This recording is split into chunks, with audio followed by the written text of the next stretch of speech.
si quieres estar realmente sano, no te beses con un vegano. Tú ponte en situación. Imagínate que tienes que sales de fiesta, ¿no? Que no deberías por la cronodisrupción. No salgas de noche, sal de día. De noche se duerme. Partiendo de eso, tú imagínate que entras en una discoteca en la que te apetece ese ligoteo de decir, bueno, pues vamos a ver qué pasa, hoy me siento guapo, vamos a ver si le sacamos provecho a... No a ser guapo, eso ya depende del que te esté mirando, sino el sentimiento de decir, hoy estoy rompedor. Luego la realidad sería otra, o no, dependiendo. Pero imagínate, tú ponte en posición y tu objetivo principal sea buscar, ¿no? Pero tú imagínate que consigues esa presa, me lloverán por decir este tipo de terminologías, pero bueno, como que me da un poco igual, la verdad. Y que tu pregunta sea si es vegana o no antes de darle un beso. ¿Con qué cara crees que te miraría? Pues te animo desde hoy, y a lo largo del vídeo te lo explicaré con más detalle, que si vas de fiesta con la intención de ligar y ligas con una chica o un chico y crees que de ahí puedes pasar al siguiente nivel, antes de eso pregúntale si es vegano. Porque yo tengo una norma que es clara, contundente y que no me va a borrar nadie de eso, lo siento, pero si quieres estar realmente sano, no te beses con un vegano. Nunca. Y te voy a explicar por qué. Esto es muy sencillo. La microbiota al final es la parte fundamental de todo esto, es la parte fundamental de nuestra vida, de nuestra existencia, de que realmente tengamos salud, podamos prosperar, crecer de forma óptima, de forma saludable y que tengamos la capacidad de todos los procesos que hay a nivel celular, a nivel interno, a nivel hormonal, todo se pueda llevar a cabo porque tenemos una microbiota saludable. Eso es la base de nuestra salud y es clave en todo esto. Y entonces, ¿por qué yo digo que si te besas con un vegano pierdes salud? Porque la microbiota también está dentro de la boca. La digestión empieza en la boca. Entonces, si yo estoy acostumbrado a un tipo de alimentación, mi microbiota va a ser de una forma o de otra. Van a predominar ciertas bacterias u otras dependiendo del tipo de alimentación que yo tenga y también dependiendo de si yo hago deporte, si yo descanso bien y una serie de factores, ¿no? Que luego iremos comentando poco a poco. Pero la parte fundamental de esto es que cada bocado que le metes al cuerpo, cada cosa que ingieres, sea lo que sea porque estás cocinando con una sartén, por ejemplo, que ya está desgastada y todos esos químicos te están entrando en el cuerpo, sea porque estás bebiendo del grifo y estás bebiendo cosas que no debes, sea porque abusas de ciertos pescados de piscifactoría o al final estás consumiendo metales pesados. Todo eso genera un desbalance en la microbiota y genera dificultades a la hora de poder realmente hacer frente a esos alimentos o a lo que pues buenamente vayamos haciendo durante el día en cuanto a nuestros hábitos de vida. Si entendemos que la base empieza en la boca y luego a partir de ahí es un proceso que va desencadenándose en otro y en otro y en otro, si nos besamos con un vegano y nosotros no lo somos, esas diferencias en la microbiota van a chocar. Es un poco un guiño, ¿no? Algo para que cale y es un mensaje para que podáis llegar a entenderlo, ¿no? Pero porque yo no soy partidario de esa alimentación que se supone que es el futuro y que se supone que es lo que te va a curar de todo, que es la alimentación vegana o vegetariana o lacto-vegetariana, y no es así. El alimentarte principalmente con verduras, con vegetales, con frutas, no te lleva al camino de la salud y no te lleva hacia lo que tu cuerpo espera. Tu cuerpo espera recibir proteínas de alto valor biológico, grasas presentes en animales, porque somos carnívoros facultativos. Al final estamos hechos para comer carne. Cocinada, más o menos cocinada, pero estamos hechos para comer carne, para comer órganos, para comer huevos y de vez en cuando, muy puntualmente,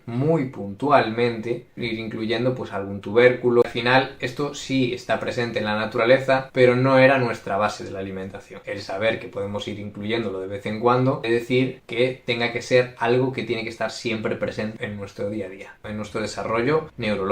Es importante en enfermedades, por ejemplo, autoinmunes es la clave. Una flora intestinal o una microbiota que esté completamente vinculada de la naturaleza humana va a provocar enfermedades autoinmunes, va a provocar que mayor predisposición a la hora de contraer enfermedades como cáncer o enfermedades a nivel neurológico como Alzheimer, por ejemplo. Todo esto está asociado y se ve claramente con estudios recientes, con cada vez más estudios, más numerosos los estudios, se ve que está asociado el que la microbiota no tenga realmente las bacterias y la composición que tengan que tener, y esto entonces lleve a que las conexiones no se hacen como tienen que hacerse. Al final se refleja en problemas de salud, como por ejemplo pues esclerosis múltiple, Alzheimer, Parkinson incluso, cáncer, diferentes tipos de cáncer, sobre todo a nivel hormonal, en el hígado sobre todo también. Entonces al final hay que tener en cuenta, es muy importante comer para cuidar nuestra microbiota. Y no es comer lo que nos dé la gana y luego introducir prebióticos, probióticos y posbióticos, porque al final estamos intentando apagar un fuego en hectáreas de extensión.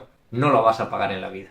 En el momento en el que con un vasito de agua apagas una planta de ahí cerca, pues bueno, pues estás haciendo un parcheado. Pero realmente no estás haciendo frente al problema. Primero, debería ser mejorar en la alimentación y en otros factores que vamos a comentar ahora. Y luego entonces sí que también acompañar todo eso con pequeños parches o pequeñas soluciones, digamos, que pueden servir de tratamiento coadyuvante a estos cambios de hábitos de vida y convertirlos en saludables los que realmente no lo son. Uno de los factores principales es que a día de hoy no tenemos esa conciencia de necesitar ese descanso. Vivimos en un mundo frenético, en un mundo en el que no hay tiempo para pensar casi, no hay tiempo para relajarse, un día enlaza con otro, los problemas del día anterior pasan al siguiente día y luego al siguiente, aún no está solucionado ese problema y ya hay otro en el que pensar, y al final tienes mucha energía concentrada en muchos focos y eso es un desgaste pero brutal. El estrés es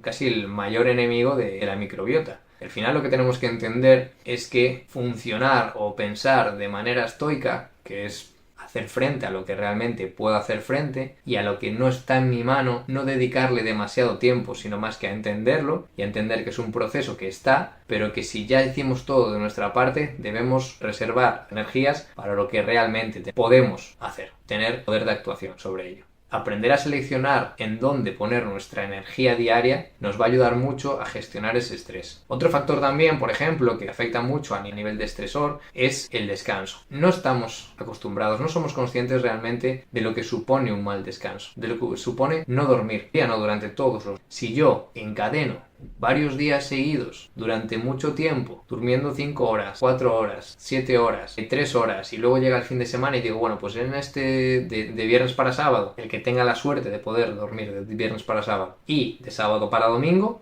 lo mismo, el que tenga suerte de poder hacerlo, me duermo 9 horas. Eso sí que es verdad que está demostrado que ayuda hasta cierto punto a parchear un poco la mala semana que llevamos en cuanto a horas de sueño, pero no llega a ser realmente efectivo para darle la vuelta a lo mal que lo hicimos durante toda la semana. Por tanto, estamos jugando a parchear de forma incompleta una acción que se desencadena constantemente y que nos está desgastando, como es el no dormir. Nosotros necesitamos reparar los daños que vamos dándole al cuerpo con nuestras acciones. Nosotros lo que tenemos que hacer es que ese daño que nosotros le hacemos durante el día de alguna manera tenga cura, y eso solo se soluciona en cama. Cuando estamos en cama, descansando y llegando a ese sueño reparador, que es el que realmente hace que reparemos, que se produzcan mecanismos como la autofagia, por ejemplo, que es la renovación celular, es decir, que no me vale lo desecho y potencio lo que sí tiene que estar. Esa es la autofagia explicada un poco a grandes rasgos, y eso entonces sí que ayudaría al día siguiente estemos recuperados, nos levantemos con energía y podamos hacer frente a lo que venga. Si vamos encadenando un día tras otro en el que no nos recuperamos, eso al final nunca va a llegar a un punto en el que sea casi imposible recuperarlo y necesitemos una terapia intensiva y multifactorial para poder ir mejorando poco a poco ese estado de enfermedad, digamos, desbalance de la microbiota. Vamos a poner foco en dormir y en tener calidad de sueño, y de esta manera poco a poco iremos reparando el cuerpo y los daños que le vamos introduciendo durante el día para que no sea tan grave en cuanto a daños. Voy a hacer una pequeña pausa, seguir tomando café, que yo por ejemplo no soy el mejor ejemplo, llevo 4 horas de sueño solo hoy, no llegaron a 4 horas. Y tiramos de café porque así le metemos un chute al sistema nervioso central y no responde. Eso en 2 horas le calculo, voy a pagar el peaje del bajón. y de una hipoglucemia porque estoy en ayunas, y seguramente eso me derive a... No porque lo tengo controlado, pero podría ser un desencadenante para que luego llegue a casa y cuando me siente y me relaje necesite vaciar la despensa. Eso es algo a tener en cuenta. Si queréis hacemos un vídeo sobre los diferentes estresores y cómo gestionar esos niveles de azúcar en sangre para que no nos den tantos antojos. Eso es una parte interesante. Este café, por ejemplo, tiene calorías, ¿vale? Tiene grasa porque le estoy metiendo energía al cuerpo. Yo estoy acostumbrado ya a trabajar con grasas a nivel energético y son muy interesantes porque en cuanto a rendimiento cognitivo, los cuerpos cetónicos te potencian ese rendimiento. Entonces, cuando tú estás en ayunas pero necesitas ese punch, ¿no?, de energía y no quieres que se derive cierta energía a hacer una digestión, pues le podemos meter ese toque de grasas que nos va a dar ese impulso de nuevo. No es algo recomendado y de hacer a diario, simplemente pues en un día que vemos que no podemos hacerlo de otra manera, pues darle ese tirón, ese empuje, entonces le metemos grasas. Yo suelo meterle aceite de coco por el MCT. El MCT son ácidos grasos de cadena media que tienen una particularidad, que es que son muy fáciles de digerir, muy fáciles de metabolizar para el cuerpo, entonces se convierte en una fuente de energía muy accesible y realmente lo notamos. Ese rendimiento cognitivo y esa recuperación de energía que va a hacer que remontemos otra vez durante el día. Pero ya os digo que no os acostumbréis a esto porque al final no es algo demasiado sano si lo convertimos en diario, ¿vale? Al final la cafeína y la dependencia van de la mano y jugar con eso genera luego ciertas dependencias que no son para nada recomendables, ¿vale? Voy a darle un último... Unido al tema de lo de dormir, hay un protocolo que yo recomiendo mucho, por ejemplo, y que va muy bien, yo mismo utilizo, tanto conmigo como la peque. Yo me levanto, voy de la cama al baño, del baño voy al vestidor o a la habitación donde me cambio para ponerme la ropa del trabajo y luego de ahí me voy a la cocina y me tomo una infusión o lo que sea y luego salgo a trabajar. En todo ese proceso, que mínimo lleva media hora, yo lo que puedo hacer es comprarme una lámpara portátil sin flicker, sin parpadeo y que sea de luz roja intensa. De esta manera le estoy indicando al cuerpo que pese a que no está en la hora adecuada para levantarse, porque igual te tienes que levantar pues a las 5 de la mañana, y a las 5 de la mañana no debería ser ni legal levantarse, pero a veces es necesario y dependiendo del trabajo más, pues yo es una manera de decirle al cuerpo que esa luz roja es la misma que recibiría mi cuerpo cuando está amaneciendo. La misma intensidad, la misma frecuencia, y de esta manera preparamos a las células y entre ellas también a la microbiota para que se vaya enfrentando y tenga mayor capacidad a la hora de enfrentarse a los radicales libres que va a producir, pues por ejemplo, la luz blanca, el haberme levantado tan temprano, el haber dormido tan pocas horas, el estrés laboral. Todo eso vamos a estar mucho más preparados si desde el primer momento lo que hacemos es ir en progresión en cuanto a exposición de luz y empezamos con un rojo muy intenso como si fuese el del amanecer y ya poco a poco entonces nos exponemos al resto de luces. Al final del día hacemos lo mismo, que es desde las 6 de la tarde más o menos, ahora en invierno incluso antes, desde después de comer o desde las 5 de la tarde, podríamos comprarnos unas gafas de filtro de luz azul con cristal amarillo para tener esa frecuencia de luz que realmente irradiaría desde arriba el sol. Entonces, si yo me meto esas gafas, lo que hago es decirle al cuerpo que ya el sol bajó, que estamos en las horas en las que estamos y que pese a yo estar metido debajo de un foco de luz LED, porque no me queda otra, porque mi trabajo así me lo exige, pues entonces por lo menos ese filtro que al cerebro le va a indicar que no se está exponiendo tanto a esa luz, sino que ya está en progresión descendente para llegar a un momento en el que pueda comer y pueda descansar. Y luego llegado entonces a la última hora o últimas 2 horas del día, le metemos una frecuencia otra vez intensa de luz roja indicándole que es la luz del atardecer, que sería la misma frecuencia que la del amanecer. De esta manera potenciamos el descanso, potenciamos la producción de melatonina y potenciamos también el que nuestro cuerpo consiga llegar a ese punto de descanso intenso y reparador que vamos a llegar antes. Si yo sé que voy a dormir 5 horas, pero ayudo a mi cuerpo a que en vez de tardar 2 horas en llegar a ese descanso reparador, que a veces ni llegamos, consigamos llegar en menos tiempo y por tanto estemos más tiempo en ese descanso reparador. Al día siguiente no va a ser en un día, pero sí que con progresión durante todos los días vamos a ir notando que nuestro cuerpo descansa mucho mejor y somos mucho más eficientes de enfrentarnos a lo que nos venga el día siguiente. Antes obviamente mencionamos lo que viene siendo el tema de las plantas, que no es lo más recomendable y que no debería ser la base de nuestra alimentación. ¿Cuál debería ser nuestra base? Animal. Me podéis decir que no es sostenible, me podéis decir que la carne de supermercado no vale y que la carne de carnicería que vale un ojo de la cara. Hay muchas opciones. Si no puedes carne de Wagyu de 49 euros los 100 gramos, que casi nadie puede, puedes una carne de una carnicería de confianza que sepas que esa vaca o esa ternera o ese cerdo incluso están alimentados como toca o por lo menos en un porcentaje bastante alto. Al final hay que tirar ¿de qué? De lo que conocemos y de lo que llevamos haciendo toda la vida. De supermercado, no, desechado, de mercado, el mercado de toda la vida, de donde tu vecina o tu vecino vende plantas y vende verduras, donde el otro vecino vende frutas y son las frutas más feas del mundo, pero son las que valen. La verdura igual, no va a haber hojas perfectas, pero va a haber una verdura de verdad o por lo menos con un número más reducido de pesticidas, de glifosatos, por ejemplo, de disruptores hormonales. No soy partidario de esto, pero en caso de que vayas a consumirlas, que de vez en cuando obviamente pues no hacen daño, pues que sean de mercado. La carne igual, de carnicería de confianza, el pescado igual, de lonja. O si no, pues pescado de lonja, aunque sea en un supermercado. Pero hay opciones y no son siempre las más caras. De hecho, los más recomendados son los pescados pequeños azules y no suelen ser los más caros. De hecho, suelen ser los más baratos. Cuando nos vamos ya a un salmón, a una lubina, algo así más grande, es realmente cuando pagamos más si queremos calidad de ese producto. Hay diferentes opciones, un buen boquerón, una sardina, una sardinilla, un jurel pequeño de 2/3, es decir, al final tenemos diferentes opciones. Y eso sería comer saludable. Luego podemos tirar de conservas también. Podemos tirar de órganos, de casquería. La nutrición ancestral es comer de nose to tail, es decir, desde de cabo a rabo, de hocico a rabo, todo lo del animal.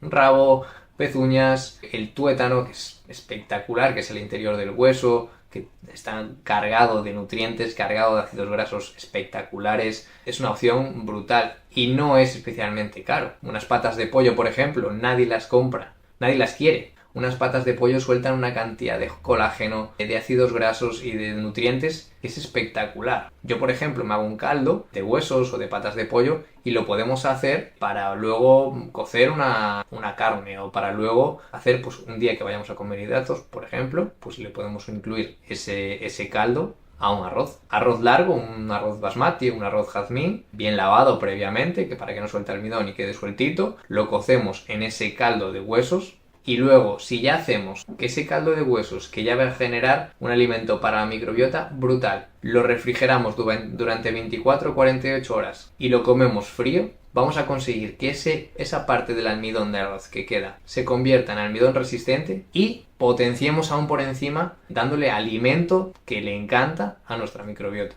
No es el qué comer a veces tanto, sino el cómo comerlo y cómo combinarlo. Por eso es importante saber entender esto. Pero claro, ahí nos meteríamos ya en una materia muy grande. La base es mercado, productos de confianza, de que conozca, de que tú vas junto de tu abuelo o bisabuelo y dices, voy a comer pollo. Y te va a decir, sé lo que es eso. Voy a comer cecina. Voy a comer un caldo de patas de pollo con algo de verduras. Todo eso lo va a entender. Tu abuelo o bisabuelo lo va a entender. Si tú le dices, voy a comer unos noodles salteados y acompañados de primero con unos nuggets, te va a decir, no sé ni qué son noodles, ni qué son nuggets, ni de qué me estás hablando, amigo. Pero comer no estás comiendo. Es lo que te va a decir tu abuela o tu abuelo. Y te va a plantar delante un bocadillo de jamón y te va a decir, aprende a comer, chaval o chavala. Y luego voy a terminar ya para darle un punto ya de fuera de la nutrición y del contexto y demás, y algo que está en nuestra mano y que es un estresor fundamental en nuestra vida. No es una opción, va intrínseco en nosotros, es orgánico al ser humano. y es el entrenamiento de fuerza. Estoy cansado de repetirlo, de indicarlo a mis asesorados, de cualquiera que... Es que me duele. Entrenamiento de fuerza. De primeras. Hay que saber estructurarlo, hay que saber hacerlo, no hace falta que sea todos los días, pero un mínimo de 2-3 veces a la semana, un mínimo de 20-30 minutos cada día, que los tiene cualquiera, 15-20 minutos los tienes. Si no es antes de levantarte, es justo al irte a dormir, es en el medio, es en el mediodía, es en un descanso, 15 minutos los tienes. Intensos, fuertes, que se lo digan a los de CrossFit, en un God te revienta. Acabas frito. En 15 minutos, si quieres, acabas frito. Y eso es la base. Renuevas, potencias la autofagia, a nivel de renovación celular, a nivel de composición de microbiota, regulación hormonal, absorción de calcio, potenciación de masa muscular, flexibilidad metabólica. No hay un pero que ponerle al entrenamiento de fuerza y es gratis. Flexiones, sentadillas, dominadas, todo el mundo lo puede hacer. En cualquier lado. Solo te hace falta una baldosa, como quien dice. O sea que si no entrenas es porque no quieres. Y eso va a marcar la diferencia en tu composición de la microbiota, sin lugar a dudas. Y ya me voy a despedir, no sin antes dar un pequeño tip acerca de los baños de agua fría y baños de contraste. Soy partidario de los baños de contraste. Un baño de contraste es 2 minutos, por ejemplo, de agua muy fría, 1 minuto de agua caliente. 2 minutos de agua muy fría, 1 minuto de agua caliente, al máximo de temperatura que soportes. Es un baño de contraste que ayuda a la circulación y antiinflamatorio. Favorece el retorno, favorece la acción y eso ayuda. Entonces, si yo me meto en el agua fría, al margen de estos baños de contraste que favorecen la circulación, si yo me meto en el agua fría, lo que voy a conseguir es un estresor que va a potenciar luego los mecanismos de defensa de nuestro sistema inmune. También va a generar una mejora en nuestra microbiota y nuestra composición microbiana. Y eso va a ser fundamental, tanto a nivel de piel, a nivel circulatorio, a nivel intestino, a nivel neurológico, va a ser brutal. Algo que sí que recomiendo cuando vayamos a hacer una inmersión en agua fría es meternos hasta el cuello y con los brazos dentro. Es fundamental porque cambia muchísimo el que yo me meta con los brazos fuera y esté en posición de descanso y diga, bueno, pues me tiro ahí los minutos que sean y los brazos estén fuera. Eso no es tan efectivo. Lo que es efectivo es, me hago una inversión hasta el cuello y ahí, entonces respiro, trabajo la respiración, la relajación fuerte y profunda y aguanto, pues, ¿aguantaré 1 minuto? Pues aguanto 1 minuto. ¿Aguanto 2-3 minutos y el agua cada vez más fría? Perfecto. Pero ir generando esa pequeña incomodidad también va a hacer que nuestro cuerpo potencie su sistema inmune. Así que nada, despidiéndome con lo que me queda del café, que yo creo que ya está un poco frío, pero merece la pena si es para divulgar un poquito de conocimiento y poder ayudaros de alguna forma. Así que nada, cualquier cosa, ya sabéis, mi Instagram, mis redes sociales, cualquiera de ellas, mi correo electrónico, lo que necesitéis, cualquier duda que tengáis, por aquí estamos. Un saludo y seguimos